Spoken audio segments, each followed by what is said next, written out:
Hi guys, I'm Jesse from Elite Soccer Academy. Today I'll be sharing powerful visualization techniques to help your young athlete boost their performance. These visualization techniques are not just for professional athletes, they work for anyone and everyone of all ages. Throughout the course of this video, I'll be making sure you as parents or coaches or other older athletes help your younger athletes with visualization strategies that will ultimately help them improve their mental toughness and focus, ultimately give them that calmness and confidence that they need throughout the course of their games. I want to make sure we go through all these step by step, but before you dive into the rest of this video, make sure you give this video a like, comment, subscribe, and we'll dive right into it. There's so much power in visualization when done correctly. One thing you want to start doing is mentally rehearsing yourself in a scoring or a defending position. As a young boy, I always used visualization on the way to the game. I used visualization days leading up to the game. I used visualization techniques right after the end of a practice, at the end of a game. And I visualized what I could have done better next time around when I enter a similar situation. There's so much power in this type of visualization because it not only helps you bring confidence, but it helps your reaction time when the same process goes through your brain and happens in person.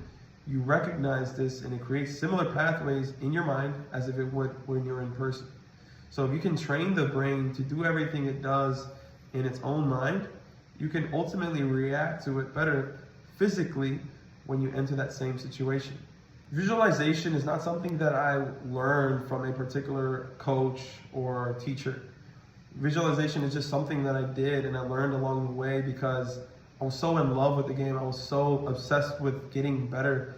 I had no choice but to constantly see the game on TV or at games or see it from my own perspective. So naturally, I just started to visualize mistakes that I made, successes that I made, but then I realized as a young individual, I needed to work on correcting mistakes. I couldn't just celebrate the wins. I couldn't just focus on the things that I was doing right.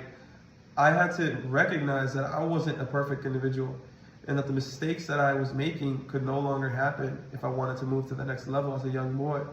I do remember practicing visualization techniques in the school bus on the way to an away game at my high school freshman and sophomore season. I used these visualization techniques for the years prior, but I remember vividly utilizing these strategies freshman and sophomore year because these are the years that I really started utilizing visualization for my games.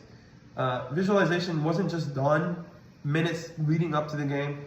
Oftentimes it was actually done days prior to any big game. I remember that I wanted to get everything down correctly before the game, but that wasn't possible because the game hadn't yet started. But one thing I did was visualize the same type of scenario in which I had made mistakes in prior, whether in practice or at the last game.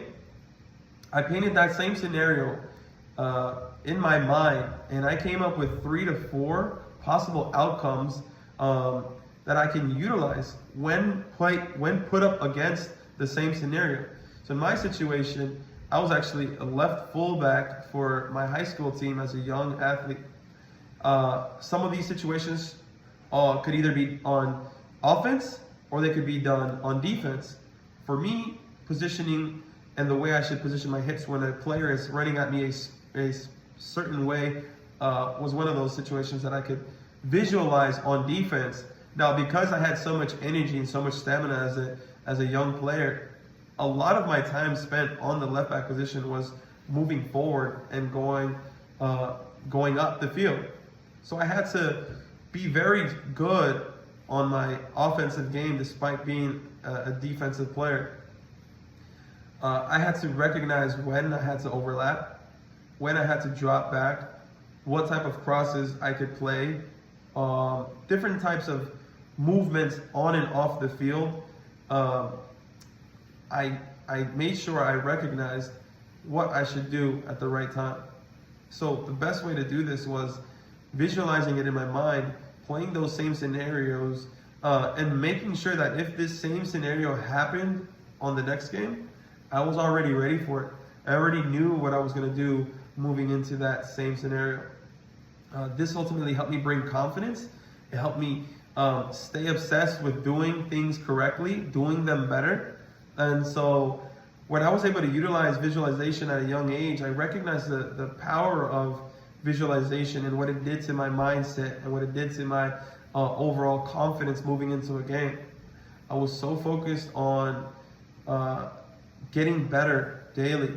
I made sure that visualization was used prior to the game, days leading up to the game, and on the day of the game, and making sure that right after the game, I was able to visualize again what I did correct and what I did incorrectly, so that moving forward into the next game, I was already thinking about how I could fix that same mistake or new mistake that came about.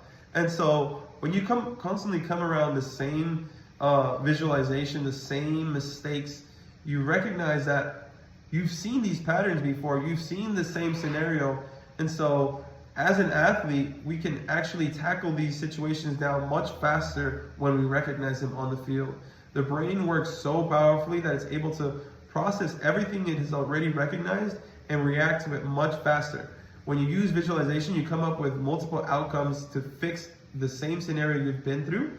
And if you can use this visualization strategy in which you come up with different outcomes for the same scenario, ultimately you can recognize it when it comes up again, and you can come up with the 2 to 3 good outcomes and ultimately react faster, which gives you confidence, which gives you calmness going into the game.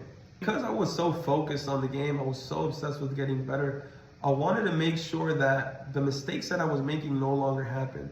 I didn't want to make the same repeat mistakes on the field, whether it be on defense or on offense, and even off the field. You know, when you're not supposed to be eating something that that you know is not good for you, or if you're up late, you got to recognize and make visualization strategies for the things that also happen off the field, because off the field scenarios often affect what happens on the field.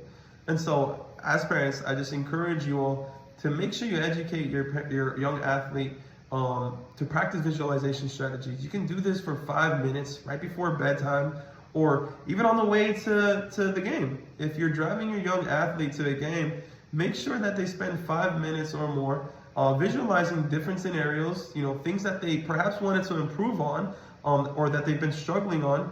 Make sure that you encourage them and you positively reinforce them to use visualization. Encourage them to come up with 2 to 3, maybe even 4 different outcomes for that one mistake that they have, or that one mistake that they can't seem to get right. You want to make sure that you uplift them and you understand them in what they're going through. So in order to get things right, you want to make sure you're the supporter. Okay? Some of the greatest players in the world are not even physically talented. They're not physically gifted.